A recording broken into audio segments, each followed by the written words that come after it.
जो quantum mechanics का आज लेक्चर नंबर 13 है। आज हम पढ़ेंगे एप्लीकेशन ऑफ श्रोडिंगर इक्वेशन। बच्चों, तुम लोग के सिलेबस में श्रोडिंगर इक्वेशन का 2 एप्लीकेशन है ना, और दोनों काफ़ी इंपॉर्टेंट है ना। आज हम पहला एप्लीकेशन की बात करेंगे, अगले लेक्चर में हम दूसरा एप्लीकेशन की बात करेंगे ना। पहला एप्लीकेशन का नाम है particle in 1D infinite potential well. ठीक है, particle in 1D infinite potential well. एक वेल है ना, और उसमें पार्टिकल है, लेकिन वेल जो है, वेल का जो वॉल है ना, वो इनफाइनाइट है ना। अभी समझेंगे हम। ठीक है बच्चों, देखो यहाँ पे लिखा हुआ है VI, यानी वेरी वेरी वेरी इंपॉर्टेंट। क्यों लिखे हैं पहले ये समझना है। ये क्वेश्चन लॉन्ग क्वेश्चन है, 12 नंबर का पूछता है ना। बच्चों यहाँ पे ये क्वेश्चन जो है ये क्वांटम मैकेनिक्स है। सेम क्वेश्चन जो है यही जो डिराइव करेंगे, सेम हम डिराइव करेंगे, सेम यही चीज़ हम वहाँ पे चिपका देंगे। एक टॉपिक है सॉलिड स्टेट फिजिक्स में समरफील्ड फ्री इलेक्ट्रॉन थ्योरी है ना। सॉलिड स्टेट फिजिक्स में हम ये पढ़ेंगे समरफील्ड फ्री इलेक्ट्रॉन थ्योरी। उसमें सेम एक्सप्रेशन होगा, इसी एक्सप्रेशन को वहाँ पे जो है D2D छाप देना है ना। तो हर एक साल बोलने का मतलब इसलिए हम बोले क्योंकि अब तो क्वांटम मैकेनिक्स से पूछेगा, अब तो सॉलिड स्टेट फिजिक्स से पूछेगा। हर एक साल जो है ये इंपॉर्टेंट क्वेश्चन है, पूछना ही पूछना है, भले ही क्वेश्चन का लैंग्वेज अलग हो। ठीक है, इसलिए मेरा रिक्वेस्ट है कि कोई क्वेश्चन करो ना करो फिजिक्स में, ये क्वेश्चन अच्छे से कर लेना, क्योंकि अगर 12 नंबर का क्वेश्चन जो है कर ले तो कम से कम 11 से आ जाता है। बाकी ऑब्जेक्टिव है तो पास होने के चांसेस जो है आराम से बन जाता है। ठीक है, ठीक है बच्चों, अब आगे चलते हैं। देखो बच्चों, पहले इसको समझो, इसका मीनिंग समझते हैं। Particle in 1D infinite potential well है ना। यहाँ एक वेल की बात कर रहा है ना। देखो ये हम फिगर बनाए हैं है ना। देखो तो ये जो है ना एक टाइप का जो है वेल है। वेल कहने में अब बॉक्स ही बोल सकते हो। जो इधर यहाँ पे बॉक्स का ये बॉक्स, या तो फिर वेल का कुआं का दीवार बोल सकते। दीवार है, ये दीवार है, बाउंड्री है ना। या तो बॉक्स का ये किनारा साइड किनारा है, साइड किनारा है ना। एक टाइप का वेल है ये है ना। इस वेल में एक पार्टिकल है, लेकिन कंडीशन ये है बच्चों कि ये जो दीवार है ना, ये जो है पार्टिकल पे इनफाइनाइट फोर्स लगाता है। पार्टिकल यहाँ पे है, इसका मतलब ये कि पार्टिकल जो है इस दीवार के इधर नहीं आ पाएगा है ना।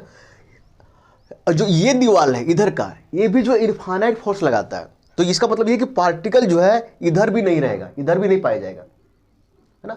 पार्टिकल जो रहेगा यहाँ पे, जो इसके बीच में जो है यहाँ पे पोटेंशियल 0 है, इसके बीच में जो है पार्टिकल पाया जाएगा। इसके बीच में जो है वेव फंक्शन पार्टिकल में पाया जाएगा। बच्चों ध्यान रखना, क्लासिकल मैकेनिक्स में क्या होता है, अब तो फिर सीधे हम क्वांटम में आते हैं। क्वांटम में एक ही केस है जहाँ पे हम पार्टिकल जो है वो पेनिट्रेट नहीं कर सकता, दीवार को पेनिट्रेट नहीं कर सकता। और इस केस में जब ये दीवार अगर इनफाइनाइट फोर्स लगा रहा है तो उस समय क्या है, ये पार्टिकल इसको पेनिट्रेट नहीं कर सकता। यहाँ पे पार्टिकल के पाए जाने की संभावना नहीं है, तो फिर पार्टिकल के यहाँ पाए जाने की संभावना नहीं है ना। बाकी हर एक केस में है ना, हर एक केस में क्वांटम मैकेनिक्स में पार्टिकल के इधर पाए जाने की संभावना और इधर पाए जाने की संभावना रहती है। अगर पोटेंशियल फोर्स अगर इनफाइनाइट नहीं है, इनफाइनाइट फोर्स नहीं लगा रहा है ये दीवार, तो दीवार के उधर भी इधर भी पार्टिकल के पाए जाने की संभावना रहती है ना। तो यहाँ पे एक ही केस है, इस केस को हम पढ़ेंगे। यहाँ पे हम निकालेंगे कि पार्टिकल बीच में है ना। 3 कंडीशन दिया है। देखो यहाँ पे जो क्वेश्चन पूछता है ना, वो क्वेश्चन पूछने का तरीका ऐसा भी होता है। Find eigen function and eigen energy value of A particle for 1D infinite potential well है ना। एक इनफाइनाइट पोटेंशियल वेल है, उसमें से एक पार्टिकल है ना।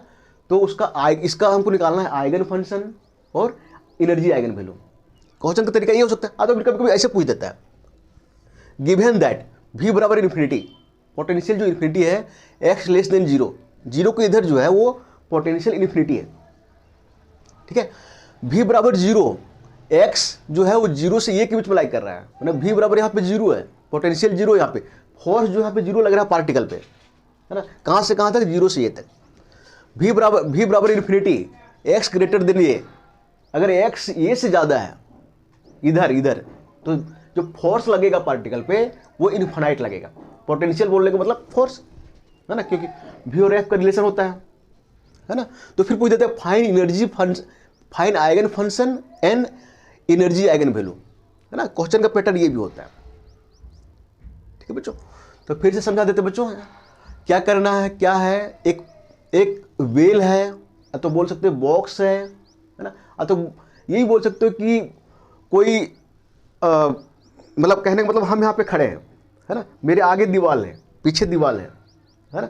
ये दीवार इतना हम पे फोर्स लगा रहा है कि हम इधर जा ही नहीं सकते, वो दीवार इतना फोर्स लगा रहा है कि हम जा ही नहीं सकते। तो हम बोलेंगे कि इस दीवार का जो पोटेंशियल है इनफाइनाइट है, उस दीवार का पोटेंशियल इनफाइनाइट है, इसके बीच में घूम सकते हैं, है ना। हम ये बोलेंगे कि इसके बीच में जो है वो पोटेंशियल जीरो है।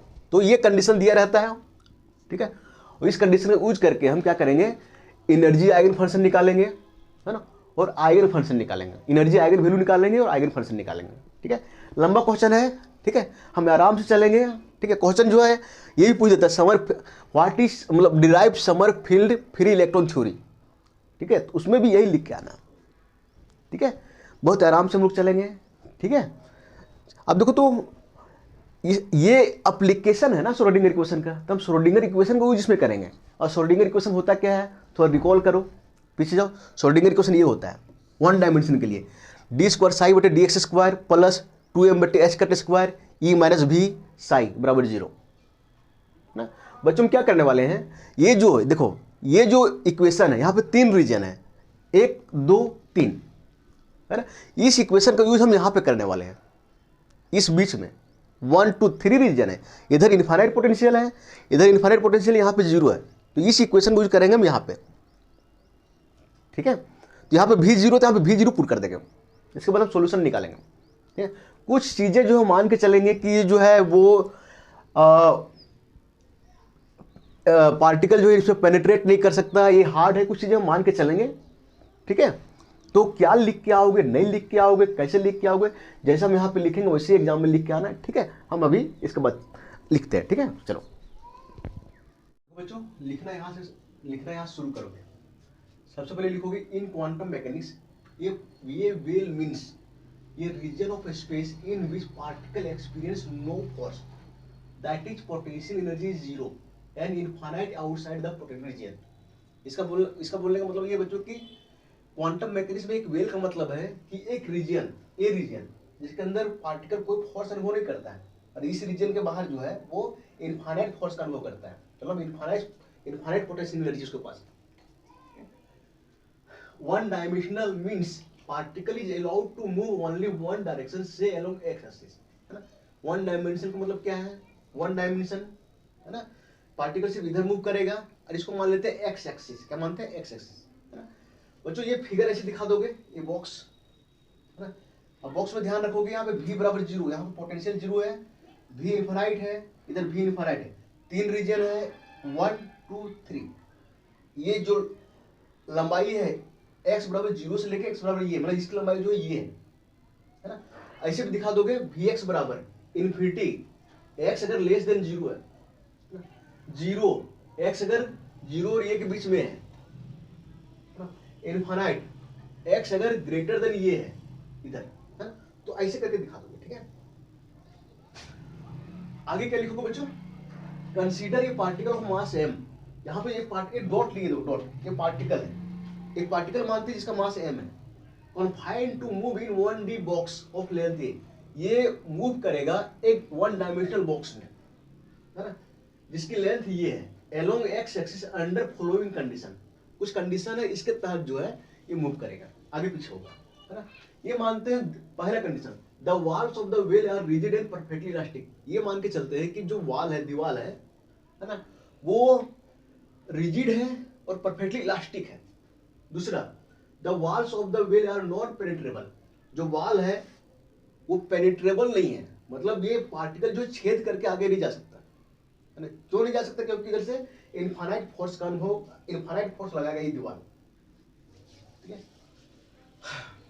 बच्चों आगे लिखोगे 1D 1 dimensional Schrodinger equation is ना, श्रोडिंगर इक्वेशन 1 डायमेंशन में क्या होता है, ये होता है ना डी स्क्वायर साई बटे D x square plus 2m बटे एच कट स्क्वायर और ब्रैकेट में ई माइनस भी साई बराबर 0, जहां पे क्या होता है एच कट क्या होता है मेरा मास कांस्टेंट, ये मेरा क्या होता है एनर्जी होता है, वी मेरा पोटेंशियल होता है, साई मेरा वेव फंक्शन होता है ना। अब ये इक्वेशन जो है ये श्रोडिंगर इक्वेशन है 1D के लिए, है ना। और ये कैसे कैसे इक्वेशन देखो यहाँ टी है क्या, नहीं, ये श्रोडिंगर टाइम इंडिपेंडेंट इक्वेशन है ना। तो अगर इसमें कंफ्यूजन है ना तो एक बार पीछे जो हम ड्राइव किए Schrodinger time dependent, Schrodinger time independent, उसको जाके देख लें, ठीक है। अब बच्चों देखो आगे लिखोगे सॉरी फॉर रीजन 2, इस रीजन के लिए, है ना, इस रीजन के लिए, इस रीजन में क्या है v बराबर 0, है ना। तो इस रीजन के लिए हम श्रोडिंगर इक्वेशन को अप्लाई करते हैं। इस रीजन में क्या है v बराबर 0, तो फ्रॉम अबव क्या हो जाएगा तो डी स्क्वायर साई बटे D square plus plus 2m बटे h का स्क्वायर, है ना, 2m बटे h का स्क्वायर ये, और फिर ये माइनस 0, v का वैल्यू 0 पुट करोगे तो ये बचेगा ना, तो 2me बटे h का स्क्वायर साई आ जाएगा, है ना, बराबर 0। बच्चों एक काम करते हैं, इस पूरे इसको पूरा ये वाला ये इसको हम के स्क्वायर मान लेते हैं, क्या मानते हैं के स्क्वायर। तो आगे लिखोगे डी स्क्वायर साई बटे डी स्क्वायर प्लस के स्क्वायर साई बराबर 0, है ना, जहां पे के स्क्वायर क्या है 2me बटे h का स्क्वायर, है ना। बच्चों ये कांस्टेंट है लेकिन आम कांस्टेंट नहीं है, ये वो के क्या होता है वेव वेक्टर होता है, ध्यान रखना, ये कांस्टेंट आम कांस्टेंट नहीं है, ठीक है। जैसे कि हम श्रोडिंगर डिफरेंशियल इक्वेशन पुट कर देते हैं, है ना, तो कोई भी कांस्टेंट हो जाता है, ये आम नहीं है, ये के मेरा वेव वेक्टर है, ठीक है। अब देखो बच्चों ये मेरा क्या आ गया सेकेंड ऑर्डर डिफरेंशियल इक्वेशन, और ये शायद तक मैथ में पढ़ा होगा, बहुत सिंपल है ना। इसका सॉल्यूशन क्या होता है, अब देखो सेकेंड ऑर्डर है तो इसका दो कांस्टेंट आएगा, है ना, और इसका सॉल्यूशन जो हम निकालने नहीं जा रहे डायरेक्ट लिख रहे हैं यहाँ पे साई बराबर ये साइन के एक्स प्लस बी कोस के एक्स, इसका सॉल्यूशन, ठीक है। अगर ये लगता है कि ये सॉल्यूशन होगा कि नहीं होगा तो चेक कर सकते हो, इसका फर्स्ट डेरिवेटिव निकालो, सेकंड डेरिवेटिव निकालो, फिर यहाँ पुट करो, यहाँ पुट करो, देखो 0 के बराबर आता है कि नहीं, 0 के बराबर आ जाएगा, तो ये जो है इसका सॉल्यूशन है, ठीक है। तो ये सॉल्यूशन होगा जहाँ पे ये और बी जो है constant, where A B are constant.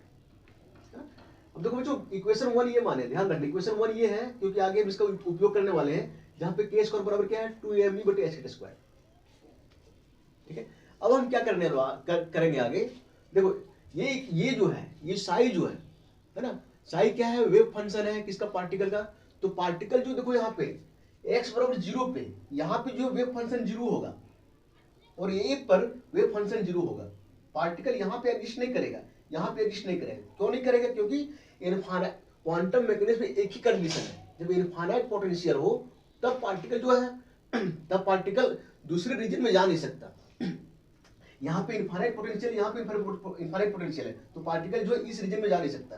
तो x बराबर 0 पे जो साई होगा यहाँ पे वो 0 होगा, x बराबर ये पे जो साई होगा वो 0 होगा, ये कंडीशन हम अप्लाई करेंगे इसमें और हम फिर ये और b का वैल्यू निकालेंगे, ठीक है। ठीक जो साई बराबर ये है ना, साई बराबर ये साइन के एक्स प्लस बी कॉस के एक्स। अब मेरा काम क्या है कांस्टेंट ए का वैल्यू निकालना, बी का वैल्यू निकालना, ठीक है। इसके लिए हम क्या करेंगे बाउंड्री कंडीशन का यूज करेंगे। देखो बच्चों यहाँ पे जो बॉक्स था यहाँ पे शिफ्ट कर दिए हम, ठीक है, दिखाने के लिए रफ है। देखो इस टाइप से वेल था ना, तो यहाँ पे दो बाउंड्री है, एक एक्स बराबर 0 पे, एक्स बराबर ये पे, है ना। चूंकि ये इनफाइनाइट पोटेंशियल यहाँ पे इनफाइनाइट बाउंड्री है, तो इसलिए एक्स बराबर 0 पे यहाँ पे पार्टिकल और वेव फंक्शन दोनों नहीं होगा, तो साई का वैल्यू 0 होगा एक्स बराबर 0 पे, और एक्स बराबर ये पे यहाँ पे भी साई का वैल्यू 0 होगा, है ना। पार्टिकल इस बाउंड्री पे यहाँ पे भी नहीं होगा, यहाँ पे भी नहीं होगा, तो दोनों केस को हम अप्लाई करते हैं, ठीक है। देखो 8 एक्स बराबर 0, है ना, साई क्या होगा 0, और ये वाला अप्लाई करो यहाँ पे, साई का वैल्यू 0 यहाँ पे रखोगे तो राइट साइड भी 0 होना चाहिए। तो देखो साई का वैल्यू 0 कब x बराबर 0, x का वैल्यू 0 पुट करोगे यहाँ पे तो साइन 0 का value 0 plus b cos x का वैल्यू 0 पुट करोगे cos 0 का वैल्यू 1, तो क्या बचेगा 0 प्लस b, पूरा 0 आ जाएगा प्लस b, तो 0 बराबर 0 प्लस b, तो b का वैल्यू क्या आ गया 0, ठीक है। अब बच्चों b का वैल्यू ना यहाँ पुट करो, है ना, तो पुट करोगे तो ये हट जाएगा ना मेरा, देखो तो सिर्फ बचेगा साई बराबर ये साइन के एक्स, है ना। बच्चों एक तो बाउंड्री कंडीशन और लगाओ, 8 एक्स बराबर ये यहां पे साई का वैल्यू क्या होगा 0, है ना। तो बच्चों देखो तो इसी में लगाएं, साई का वैल्यू 0 इधर इधर रखें हम, और ये साइन के ये साइन के ये एक्स की जगह हम ये पुट किए के ये, ठीक है। अब बच्चों देखो तो ये का वैल्यू 0 नहीं हो सकता, ए का वैल्यू अगर 0 होगा ना बच्चों तो पूरा 0 हो जाएगा, ये तो कोई मतलब ही नहीं बनता है, पार्टिकल का एग्जिस्टेंस नहीं होता है। तो ये का वैल्यू 0 नहीं हो सकता, तो इसके बराबर 0 होगा, साइन के बराबर 0, है ना। अब बच्चों याद करो साइन एंगल में कौन कौन से एंगल का वैल्यू 0 होता है जनरल, तो बच्चों होता है साइन एन पाई बराबर 0 होता है। साइन एन पाई, एन का वैल्यू कुछ भी ले लो, 1 ले लो, 2 ले लो, 3 ले लो, 4 लेके देखो, 1 लोगे तो साइन पाई आएगा, साइन पाई का वैल्यू 0, 2 लोगे 2 पाई आएगा, साइन 2 पाई का वैल्यू 0, है ना। तो जनरल हम ले सकते हैं साइन एन पाई, है ना। बच्चों ये भी बोलोगे कि यहाँ पे एन का वैल्यू 0 क्यों नहीं लिए, साइन 0 का वैल्यू 0 होता है, 0 हम नहीं लिए, क्यों नहीं लिए हम आगे बताएंगे, ठीक है। तो देखो तो साइन इधर से हटा दो, के ये बराबर एन पाई, है ना। यहाँ से के का वैल्यू निकालो, के बराबर एन पाई बाई ए, है ना। इसको इक्वेशन 4 मान लो, ठीक है। बच्चों इक्वेशन 1 याद करो, है ना। हम क्या माने थे, के स्क्वायर बराबर 2me बटे एच कट स्क्वायर माने थे। तो इक्वेशन 1 एन 4 से के स्क्वायर करेंगे तो यहाँ पे के का वैल्यू एन पाई बाई ए है, हो जाएगा N square pi square by A square बराबर 2me बटे एच कट स्क्वायर। यहाँ से ई का वैल्यू निकालो, है ना। तो देखो तो ई का वैल्यू हो जाएगा N square H cut square pi square बटे 2ma स्क्वायर, है ना। और इसी को बोलेंगे हम energy eigen value of that particle, this is energy eigen value, है ना। इक्वेशन 5 मान लिए, यहाँ से एक चीज निकल गया, एनर्जी आइगन वैल्यू, है ना।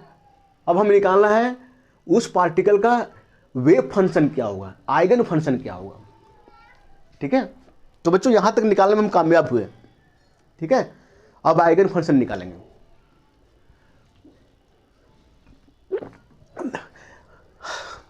आइगन फंक्शन निकालने के लिए हम नॉर्मलाइजेशन कंडीशन का यूज करेंगे, है ना।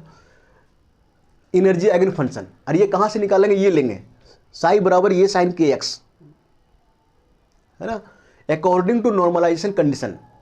बच्चों ध्यान है, हम जब नॉर्मलाइजेशन बता रहे थे पिछली वीडियो में बताए हैं, है ना, जाकर देख लेना। उसे अगर नॉर्मलाइजेशन कंडीशन लगाना है तो क्या करते हैं हम, इस टाइप से करते हैं, देखो इधर इस टाइप से होता है, minus infinity Sai star Sai D x बराबर 1, ये होता है ना।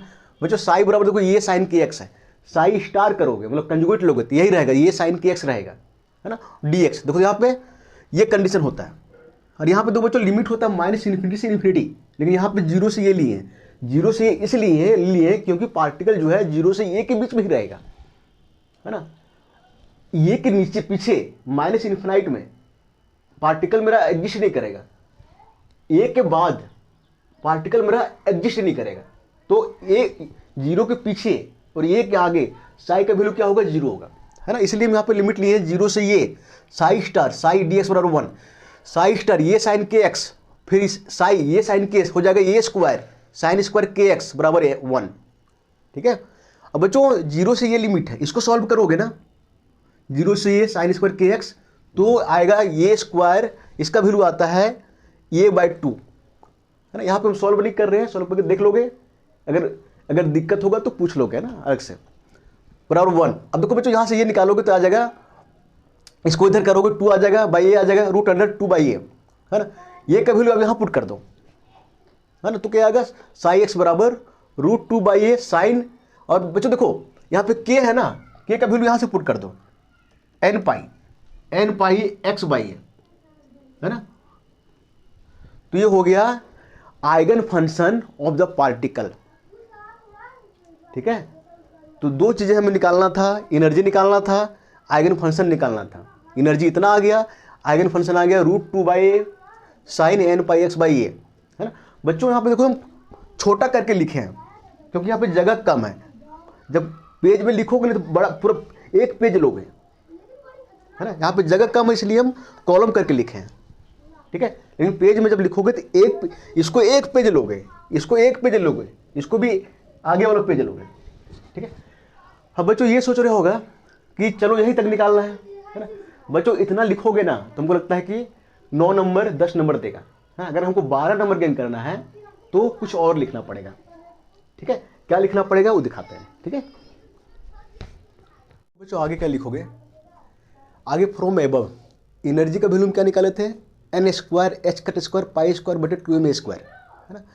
वहाँ पे वेयर एन क्या था, एन बराबर 1 2 3। बच्चों एन बराबर 1 2 3 जो है ना उसको हम बोलते हैं energy level of the particle in infinite potential well, है ना। इनफाइनाइट पोटेंशियल वेल में पार्टिकल का एनर्जी लेवल होगा ना, तो एन बराबर 1 अगर हम लेते हैं तो हम बोलेंगे फर्स्ट एनर्जी लेवल, 2 लेते हैं तो बोलेंगे हम सेकेंड एनर्जी लेवल, 3 लेते हैं तो हम बोलेंगे थर्ड एनर्जी लेवल, ठीक है। बच्चे काम करो, एन का वैल्यू 1 पुट करो, है ना। 1 पुट करोगे देखो तो यहाँ पे 1 स्क्वायर का 1 यहाँ पे हो जाएगा 1, H cut square pi square बटे 2m स्क्वायर ये बचेगा ना, देखो तो H cut square pi square by 2m square, है ना। बच्चों इसको E1 मान लो, एन बराबर 1 तो इसको E1, है ना। अब ये बच्चों देखो ये पार्टिकल का सबसे कम एनर्जी हो गया, है ना, और इसको बोलते हैं हम 0 पॉइंट एनर्जी। क्या बोलते हैं, 0 पॉइंट एनर्जी। कहीं क्वेश्चन में अगर मेंशन रहे कि derive up to 0 point energy तो यहाँ तक डिराइव करोगे, ठीक है। बच्चों एक काम करो, एन का वैल्यू 2 लो, है ना, तो E2, है ना। अब देखो तो यहाँ पे क्या हो, 4 स्क्वायर हो जाएगा, है ना, H cut square pi square by 2m square, है ना। ये देखो ये इतना क्या है, ये है ना E1 है ना, तो हम लिख सकते हैं 4E1 क्योंकि ये जो है E1 है। एन का वैल्यू 3 लो तो यहाँ पे लिखेगा E3 बराबर, यहाँ पे हो जाएगा 3 का 9, है ना, H cut square pi square by 2m square. ये देखो ये मेरा क्या है, E1 है ना, यहाँ पे 9E1, ठीक है। इसका मतलब ये है बच्चों कि इनफाइनाइट पोटेंशियल वेल में फर्स्ट एनर्जी लेवल जो एनर्जी होता है वो इतना होता है ना।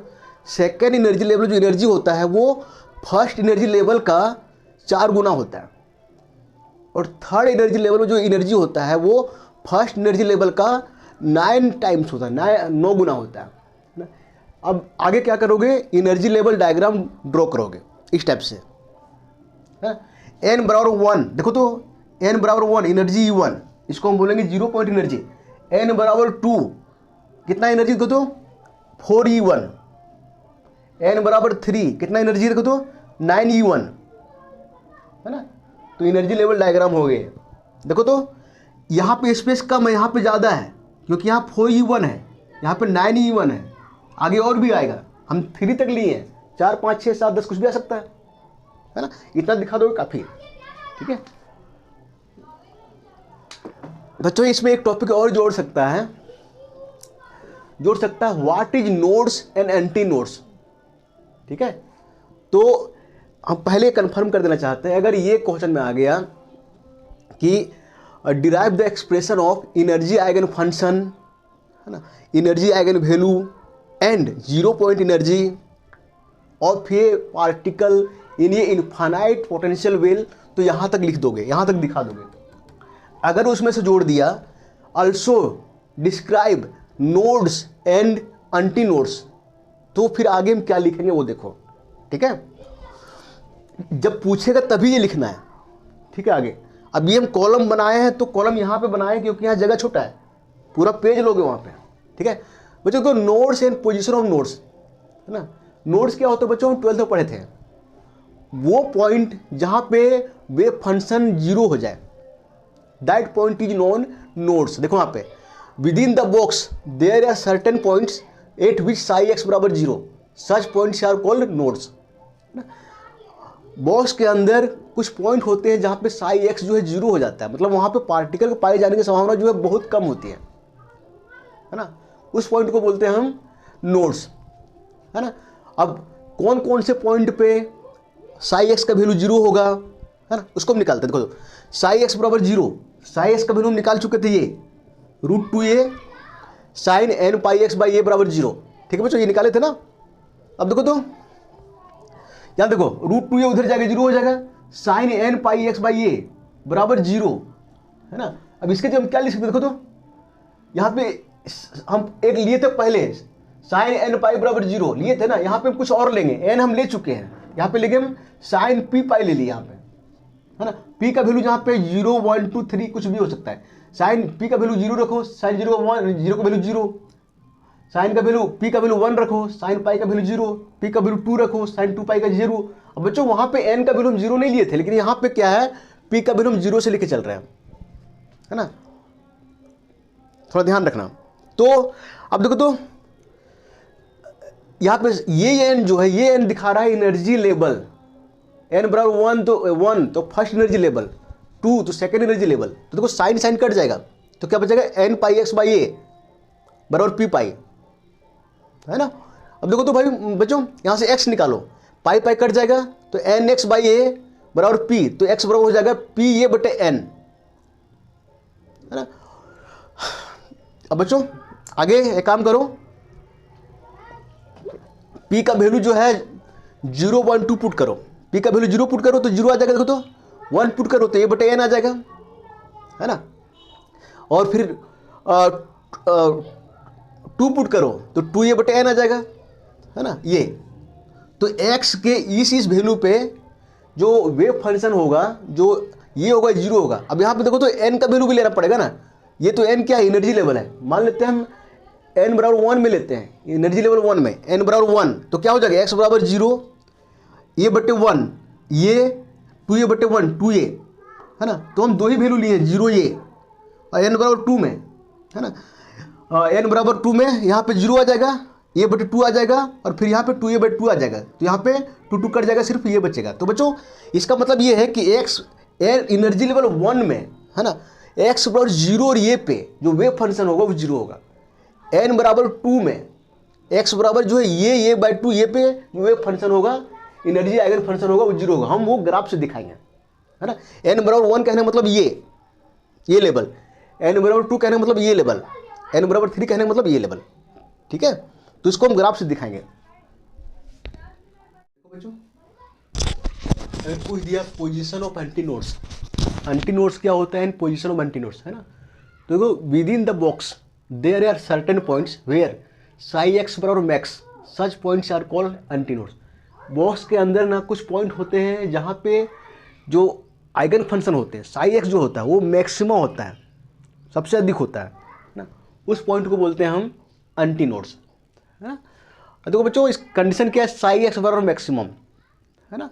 साई का वैल्यू निकाले थे, क्या निकाले थे, √2 by a sine n pi x by a. बच्चों वहाँ पे √2 बाई ए छोड़ दे रहे हैं, है ना। क्यों छोड़ दे रहे हैं इसको हम कभी डिस्कस करेंगे अगले वीडियो में, ठीक है। बराबर क्या होगा, मैक्सिमा, है ना। इसका मैक्सिमम साइन का मैक्सिमम वैल्यू कितना होता है, 1 होता है ना। अब देखो बच्चों 1 को क्या लिखे यहाँ पे, sign 2p plus 1 pi by 2, जहाँ पे p जो है वो 0 1 2 3 कुछ भी हो सकता है। बच्चों यहाँ पे 1 होना चाहिए, तो देखो p का वैल्यू 0 पुट करो तो आएगा pi by 2, sine pi by 2 value 1, p का वैल्यू 1 पुट करो आएगा 3 pi by 2, sine 3 pi by 2 1, p का वैल्यू 2 पुट करो आएगा 5 पाई बाई 2, है ना, जिसका वैल्यू 1। तो ये मैक्सिमम है, sign 2p plus 1 pi by 2 ये मैक्सिमम दिखाता है ना।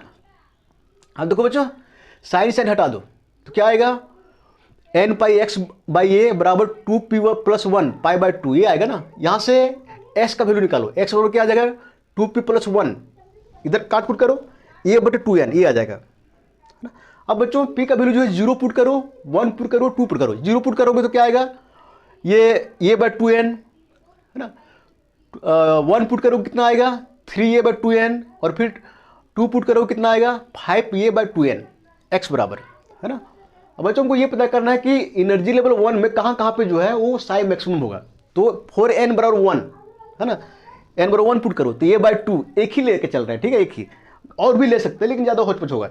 a बाई 2 पे जो है वो साई का वैल्यू मैक्सिमम होगा, तो फिर 3a बाई 2 पे मैक्सिमम होगा, 5a बाई 2 पे मैक्सिमम होगा, है ना। तो ये हम दोनों लेके नहीं चल रहे, एक ही लेके चल रहे हैं, है ना।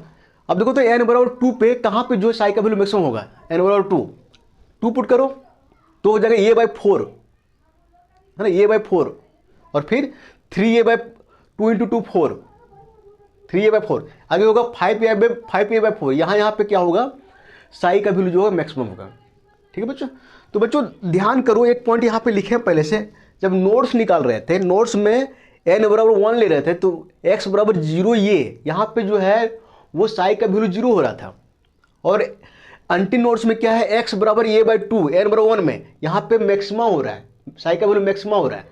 अगर n बराबर हम 2 लेते हैं तो नोड्स का जो पॉइंट मिल रहा था 0 a बाई 2 ये पे मिल रहा था, और जो n बराबर 2 में जो एंटी नोड्स का जो पोजीशन मिल रहा है वो मिल रहा है a बाई 4, 3a बाई 4, है ना। ये दोनों देख के ना हम ग्राफ बना रहे हैं, ठीक है। और ग्राफ इज इंपॉर्टेंट, है ना, क्योंकि ग्राफ ही नजर में आता है चेक करते समय, बाकी कुछ नहीं आता, ठीक है। अब देखो बच्चों, यहां पे देखो ऐसे बनाए हैं, बॉक्स है, ये एनर्जी लेवल 1 है, n बराबर 1, ये एनर्जी लेवल 2 है, n बराबर 2, है ना। अब देखो साइन का ग्राफ कैसा होता है, ऐसे होता है ना। n बराबर 1 में देखो कहां कहां पे साई का वैल्यू 0 है और कहां कहां पे मैक्सिमम है, कहां पे नोड्स है। देखो बच्चों यहाँ पे n बराबर 1, x बराबर 0 पे साई 0 है मेरे, देखो यहाँ पे, है ना। x बराबर ये पे साई मेरे 0 है यहाँ पे, और यहाँ पे 0 है। मैक्सिमम कहाँ है, ये बाई 2 पे। देखो तो n बराबर 1, x बराबर ये बाई 2, है ना। तो हम यहाँ बोल सकते हैं कि इसमें दो नोड है, एक एंटी नोड है। एंटी नोड में क्या होता है, साई मैक्सिमम होता है, नोड में क्या होता है, साई मेरे 0 होता है ना। अब लेते हैं n बराबर 2, n बराबर 2 जो है कहाँ कहाँ पे नोड्स था, 0 पे था, a बाई 2 पे था, a पे था, है ना। अब देखो बच्चों n बराबर 2 में जो ग्राफ बनाया देखो से, है ना, 0 पे a बाई 2 ये पे, देखो वेव फंक्शन 0 है ना, यहाँ पे मेरा नोड्स है ना। और देखो तो एंटी नोड्स कहाँ पे होगा, जहाँ पे मैक्सिमम होगा। मैक्सिमम देखो यहाँ पे है a बाई 4, n बराबर 2 a बाई 4, यहाँ पे मैक्सिमम है, यहाँ पे मैक्सिमम है लेकिन रिवर्स डायरेक्शन में है, 3a बाई 4, है ना। तो n बराबर 2 पे 0 a बाई 2 ये पे मेरा नोड्स है, और a बाई 4 3a बाई 4 मेरा एंटी नोड्स है ना। दो ही लेवल तक दिखाओगे, दैट इज इनफ, ठीक है बच्चों। ये वीडियो काफ़ी लंबा हो गया है ना, लेकिन ये काफ़ी काम का वीडियो है, ठीक है, तो इसको करना ही पड़ेगा, ठीक है। थैंक्स, यहाँ तक काफ़ी है, ठीक है। क्या पूछता है नहीं पूछता है वो क्वेश्चन में देख लोगे, ठीक है।